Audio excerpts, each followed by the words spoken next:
Señores, tenemos el placer de tener a un amigo, vamos a tener 25 años bregando con el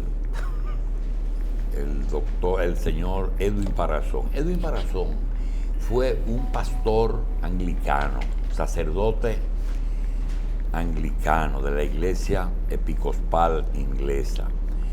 Y fue un hombre, y es un hombre, que defiende dicen diáspora, más que a mí no nos gusta diáspora, porque la diáspora es un término hebreo, pero la migración haitiana de sus compatriotas en República Dominicana. Él es el ministro que representa a esa gente en nuestro país, pero tiene una particularidad. Aunque ha sido víctima en muchos casos de muchos ataques, inclusive de nosotros, porque a veces ha sido poco piadoso con los dominicanos, con el tiempo se dio cuenta que las cosas no son como se presentaron al principio. Y Edwin Parazón no es una persona que lucha por lo que nosotros lo hacemos. Él lucha por el interés de sus conciudadanos, que es lo que él es, pero lo hace con comedimiento porque entiende que el tema no es fácil. Nosotros queremos hacerle un reconocimiento en que él no ha sido motivo de echarle leña a un fuego que tiene ya casi 200 años. 1805, independencia de Haití, y 2019, todavía el problema en la isla existe. Le damos la bienvenida yo le digo padre Parazón, porque yo creo que eso no se quita. Le damos la bienvenida, le agradecemos que esté aquí. Y quisiéramos revisar, padre, nosotros quisiéramos como algún tipo de información, que aunque no haya quizá tiempo para tratar el tema haitiano completo, nosotros por parte planeemos alguna forma de que un haitiano que defiende los derechos de sus conciudadanos les vayan diciendo al país cosas que a veces me da la sensación, y no sé si usted ha tenido esa percepción, de que nosotros conocemos más de los chinos de Taiwán que de nuestros vecinos haitianos. Gracias por estar aquí. Muchas gracias, doctor Sim, y gracias a todo el equipo. Un placer en volver, porque hace aquí tiempo que no estaba. ¿Cuántos haitianos, o por origen, legales, ilegales, que no sean fluctuantes, es decir, que no sean personas que vienen a Dajabón a vender y a irse? ¿Cuántos haitianos como usted, por ejemplo, usted estima que están en territorio dominicano hoy día? Sí, bueno, la verdad que a nivel personal no tengo esa capacidad. Pero más o menos. Pero voy a referirme al estudio más completo que se ha hecho sobre la migración en la República Dominicana. Es la Encuesta Nacional de Inmigrantes, que está ya a su segunda edición. Se hizo una primera encuesta en el 2012-2013, ahora se hizo una segunda encuesta en el 2017. Y ambas encuestas, que fueron estudios científicamente manejados, han arrojado luz sobre el número de haitianos en la República Dominicana. Y en la segunda encuesta, los migrantes como tal no pasan de 490,000, algo así, no llegan a 500,000, a pesar de la percepción que pueda haber. Porque digo a pesar, mire, para que usted quede bien, porque siempre me ha interesado que usted quede, hasta en Washington yo quería que usted quede bien. Para que usted quede bien, vamos a ver, tiene que basarse en estudios, y para poder desmentirlo hay que hacerlo. ¿Usted de verdad cree eso? No, totalmente. ¿En 400, padre? Sí, totalmente. Lo creo en el sentido de que perdóneme, sí, padre. Sí. En derecho, en las audiencias, dicen, no más preguntas, presidente.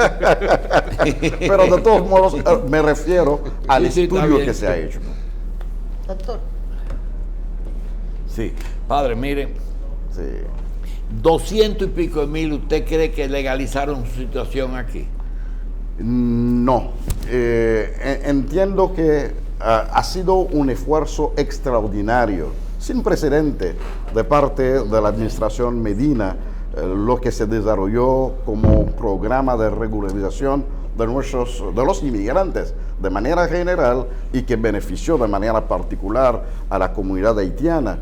Y cuando vemos ahora quienes han podido obtener un estatus definitivo, pues entendemos que hay que seguir trabajando, hay que seguir apoyando al gobierno en los esfuerzos que está desarrollando para poder lograr que un número más importante de compatriotas obtengan un estatus definitivo.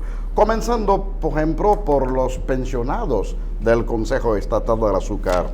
Pues el amigo Machi, don Machi, que tuvo una conexión en un momento dado con el SEA, pues sabe de esa problemática. Muchos pensionados que ya cobran un cheque del Estado Dominicano, pero que lamentablemente no tienen un estatus migratorio, lo cual es un poco contradictorio. Entonces, es un grupo de todos los grupos que están afectados por la situación migratoria que pudo haberse manejado ya de manera muy definitiva y permitir que esas personas obtengan ya el estatus que se merece después de haber trabajado por tantos años en el SEA. Así podríamos ver otros grupos, los estudiantes, por ejemplo. Hay estudiantes haitianos en la República Dominicana que no tienen un estatus de estudiantes, sino están en las universidades con un visado de turismo, lo cual no corresponde a la actividad que están llevando aquí en la República Dominicana, y eso también hay que seguir trabajando mano en la mano con las instancias interesadas del gobierno para poder, con esos grupos que ya son grupos muy identificados, ayudar a que obtengan un estatus definitivo.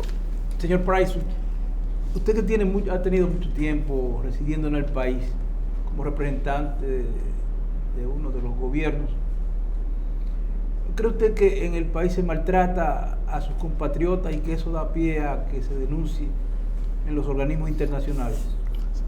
La situación de los inmigrantes haitianos en la República Dominicana puede ser comparado a la situación de inmigrantes en cualquier parte del mundo. Podríamos hablar de la situación de inmigrantes dominicanos en Puerto Rico, donde hay sectores que no están favorables a esa inmigración, y en Estados Unidos todavía de manera más amplia hay sectores que abiertamente son anti-inmigrantes, por lo cual se crea una percepción de exclusión social frente a los inmigrantes latinoamericanos, y a veces también hay protestas, hay manifestaciones en su contra. Entonces entiendo que en la República Dominicana estamos viviendo una situación más o menos similar, donde hemos aprendido a convivir con personas que no son favorables a la migración y que por no ser favorables a la migración no tienen un discurso, digamos, un discurso muy positivo frente a los inmigrantes haitianos, frente a nosotros como comunidad. Y eso tenemos que entenderlo. Entonces, entendiéndolo, subrayar que eso no representa el sentir del pueblo dominicano, que al contrario, nuestros compatriotas conviven en los barrios populares. Yo, cuando estuve como sacerdote activo de la Iglesia Episcopal, pues trabajaba en los batalles, trabajaba en los barrios populares de algunas ciudades de la República Dominicana, y puedo dar testimonio de esa convivencia pacífica, de esa hospitalidad del pueblo dominicano hacia nuestros compatriotas. Sin embargo, el hecho de que algunas voces se pronuncian pues de manera un poco negativa, y son voces que a veces tienen influencia en la opinión pública, entonces eso crea una percepción un poco negativa. La ley 169 y el Plan Nacional de Regularización de Extranjeros resolvieron los problemas fundamentales, esos dos instrumentos. ¿Qué usted piensa en ese sentido? No totalmente, porque ha habido una situación muy compleja alrededor de lo que se llamó el Grupo B. Ustedes se acuerdan cuando el plan de regularización Y con la ley 169, el Estado dominicano reconoció como dominicanos a quienes ya tenían un documento dominicano. Y también hay dificultades en la aplicación de ese instrumento legal. Pero el grupo B, que eran personas que todavía no tenían un documento dominicano, aunque habían nacido aquí en la República Dominicana, su problema no está totalmente resuelto porque tienen un impedimento técnico en poder, digamos, disfrutar de lo que la Constitución haitiana prevé. La Constitución haitiana prevé el derecho a la nacionalidad a través del jus sanguinis. Sí. Pero, sin embargo, no es automático, no es ipso facto. Hay que poder probar ese derecho, ese lazo sanguíneo, hay que probarlo. Entonces, hay toda una burocracia donde quien puede estar en una situación donde quisiera, digamos, hacer valer ese derecho a obtener la nacionalidad, pues debe de traer documentos que prueben ese lazo sanguíneo. Y muchas veces estamos hablando de personas de tercera generación, de cuarta generación, que ya están en la República Dominicana, cuyos abuelos, cuyos padres no tenían un documento al llegar. Entonces, ¿cómo realizar esa gran operación de poder nacionalizarlo? En la República Dominicana la ley ya no le permite. Siempre se ha dicho que el Estado haitiano no mostró mucho interés en registrar los nacimientos de los descendientes de haitianos en el extranjero. Hay algo de eso, ¿verdad? No, de manera muy objetiva yo no diría eso. De manera muy objetiva, los consulados están abiertos en cualquier país del mundo donde tenemos migrantes. Algún nacional haitiano que va en un consulado para registrar el nacimiento de su hijo, lo hacen automáticamente. Pero en el caso de la República Dominicana, y también en el caso de cualquier otro país del mundo, la gente ya al nacer en un país más desarrollado que el suyo, va a tener un interés personal en poder quedarse. Exacto. E integrarse. Así que son los mismos compatriotas que no muestran el interés, porque entienden que la República Dominicana les ofrece mejores oportunidades, definitivamente, y eso es una realidad. Y eso es lo que explica justamente el movimiento migratorio. ¿Cuántas personas usted entiende que tienen pendiente la solución de su problema? Que la ley 169 no le ha dado o ellos no han podido aprovechar la ley 169 por esos problemas, esos impedimentos técnicos de que usted habla. Sí, bueno, no hay una cifra, no tengo una cifra que se debería de hacer algún tipo de estudio, y hay que decir que la comunidad internacional, a través del Alto Comisionado de las Naciones Unidas para los Refugiados, ha mostrado interés en poder hacer lo que justamente usted plantea, Cristian, que es determinar cuál es la cantidad exacta de personas que se encuentran en una suerte del digamos, limbo, una indefinición entre dos estados. El Estado dominicano, que ya definió de qué manera se obtiene nacionalidad. El Estado haitiano, que a pesar de que la Constitución tiene la previsión que un nacional haitiano puede hacer valer o reclamar el derecho de ser haitiano, pero tiene que pasar por un proceso que técnicamente los que están aquí no pueden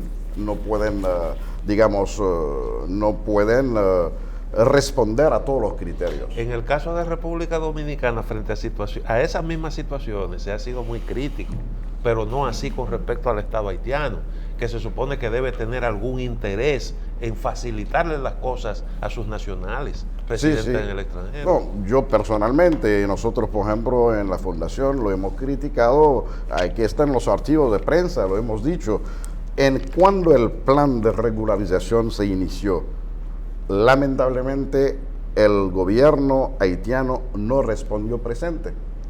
El gobierno dominicano hizo una inversión de alrededor de $25 millones para montar un programa que ha sido un programa totalmente gratuito, en el sentido de que nuestros compatriotas no tenían que pagar a una instancia del Estado para poder obtener la documentación que necesitaban. Sin embargo, era costoso. Era costoso de todos modos, Cristian. Mucha gente no lo sabe, no lo entienden, porque tenían que pagar para legalizar algunos documentos, tenían que utilizar los servicios de algún abogado, tenían que buscar una tarjeta, una carta de la Junta de Vecinos, y todo esto incluía gastos que para algunos llegaba hasta 25,000 pesos, hasta 30,000 pesos, lo cual también era bastante elevado para algunos compatriotas que están en la República Dominicana, que ya se habían insertado en el país, que ya vivían en el país, y por lo cual desde un principio habíamos, digamos, recomendado o hasta promovido que fuera, digamos, un modelo como lo que se hizo en Cuba, para regularizar a los compatriotas haitianos cuando la Revolución Cubana. Cuando la Revolución Cubana, muchos compatriotas pues se encontraron, digamos, atrapados en la revolución, pero no tenían documentos, y Fidel, que en paz descanse, reconoció la contribución que aportaron a la industria azucarera cubana por tantos años los cortadores de caña haitianos, y hizo lo que se llamó la ley del reconocimiento, que benefició también a algunos jamaiquinos que estaban en Cuba, pero digamos casi de un plumazo, para hablar en buen dominicano, casi de un plumazo se resolvió el problema de todos los haitianos que estaban en Cuba. Pero eran problemas de tamaño distinto. Sí, no, Cuba claro, nunca claro. tuvo los flujos migratorios que tenemos nosotros aquí. Claro. Pero de todos modos entendemos, y muchos expertos entienden también, que una amnistía migratoria pudo haber resuelto de manera más amplia la situación de indocumentación legal que afecta también hasta ahora parte de nuestra comunidad.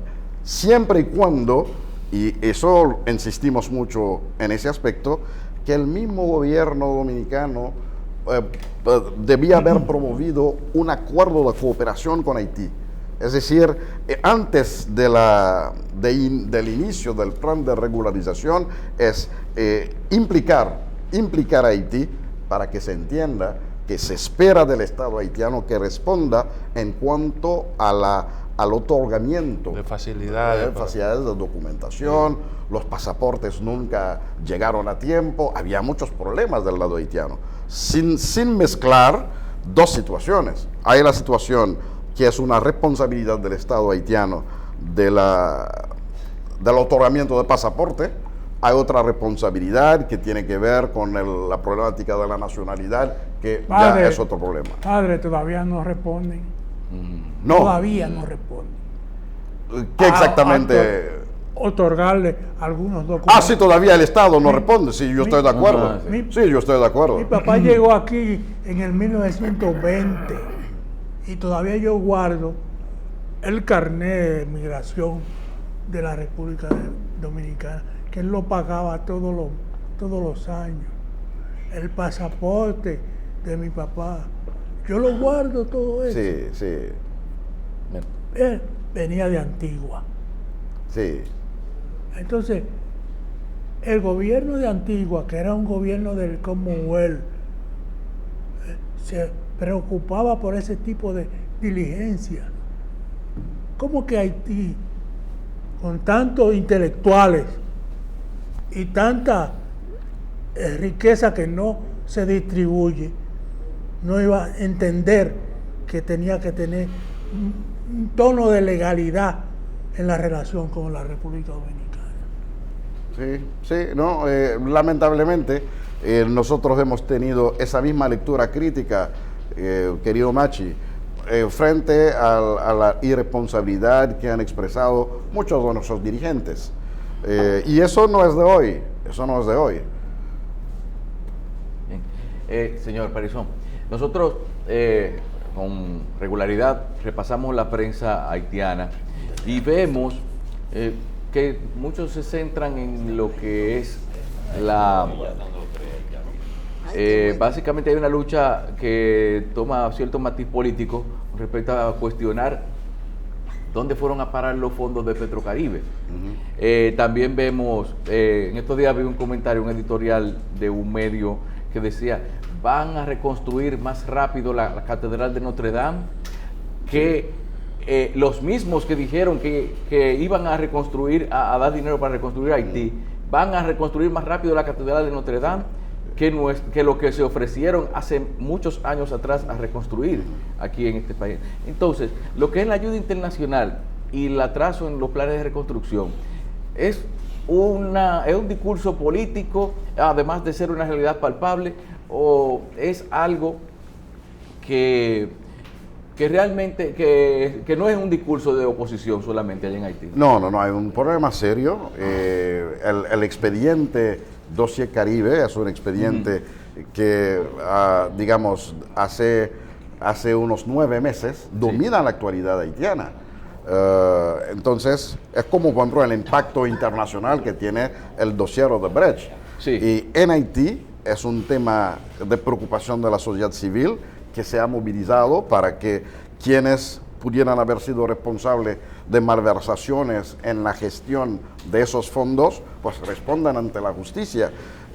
También eso ha movilizado actores políticos. El Senado ya ha formado 2 comisiones de investigación, hay informes que fueron producidos y en los informes señalan personas, señalan compañías, pero la justicia ha estado un poco lenta en actuar. Hay mucha presión. Hay un grupo que se llama Petro Challenger, que es el grupo que más ha llevado esa lucha con una amplia sensibilización a nivel nacional. Sí. Nosotros tenemos una información y una invitación. La revista durante estos días se va a dedicar a visualizar una modalidad de elecciones en República Dominicana un poquito diferente. No hablar de ello sería una hipocresía sobre la incidencia del voto extranjero o del voto de dominicanos ya por derecho. Nosotros quisiéramos usar la confianza que